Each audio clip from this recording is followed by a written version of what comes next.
Tracy Moseley. I'm a professional mountain biker and have won 4 world titles in downhill and enduro mountain biking. And I'm going to talk today about how I fuel and hydrate on my bike rides. So making sure that you're adequately hydrated and fueled for your bike ride is really important to make sure that you can sustain that 1 or 2 hours or even longer that you want to ride for. And how you carry that depends on what kind of ride you're doing, how long the ride is. I sometimes just have a bottle on my bike, so it can have just hydration, or it can have hydration and fueling in there, so sometimes I have a carb mix in there. I also have some food in my pockets if I'm on a cross-country jersey, or if I'm out for a trail ride or enduro, then obviously a backpack. I can also have my food inside. I quite like these bags particularly because they've got little pockets here that when it's on my back, I can just reach around and grab out the food without having to take my whole backpack off. So varying ways of carrying enough food that you need and enough liquids to maintain your ride. Hydration and a carb mix in my bottle, or carbs in my bottle. I can then just have plain water in one of these guys that basically you can stuff into your pocket, or you can stuff into a backpack, or even when I'm racing enduro, I have a back protector on, which allows me to have pockets. I can put my pump in, I've got a zip pocket, I can actually even stuff water into here. So there's various different ways of how I can carry water, and a mix of plain water versus hydration and fuel within that water, depending on what your needs are. In terms of numbers, I try to have about 90 grams of carb an hour when I'm doing a pretty high intense either training ride or racing. And fluids, again, dependent upon what's available. Sometimes we're out for hours and maybe there's not access to loads of water, so trying to carry that. Bladders in these backpacks are amazing, so it means you can have an actual 2 litre or 3 litre bladder zipped inside the bag.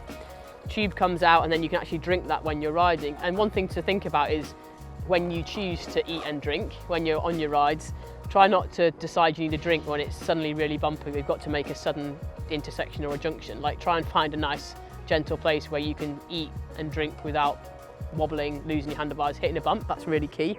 And again, depending on whether I'm out for just an hour or 2 hours or 3 hours, or if I'm racing, I will choose different backpacks or different ways of carrying. So racing enduro, you have to have a back protector. Osprey makes a back protector that's got an integrated certified protection for my spine. I can choose to have a back protector and a bag all in one. I can carry loads of stuff in here. I can carry all my tools, I can carry my food, my drink, my waterproofs, first aid kit. It's a really solid big bag for my race pack. If I want to try and lose a bit of weight, one way of doing that is not having a bag. So I've still got my back protector, but I've got pockets here. I can stow, again, my tools, my emergency bits and pieces, and obviously my food. This is my 14 litre trail pack, I would say, just for kind of my everyday trail riding. Again, to get everything in here. I can get my fingers into there and just take out the food without having to take my bag off and rummage around for it. It's always instant food there. Side pockets also the same, really handy for putting chews in, gels. The more accessible your food is, the more you're likely to remember to eat and drink. One of my rules of thumb is to make sure I'm eating and drinking every 20 to 30 minutes when I'm exercising. Another way, if you don't want to carry loads, you don't like having shoulder straps, bum bags are another alternative, so the weight stays low around your hips. It's not, intentionally making you sweaty or too much weight.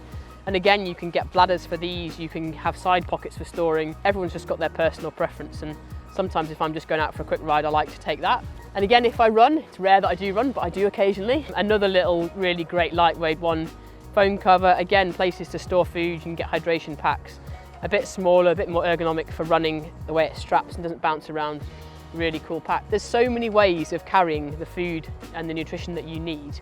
You just need to find what works for you and make sure you are eating and drinking. That is the key.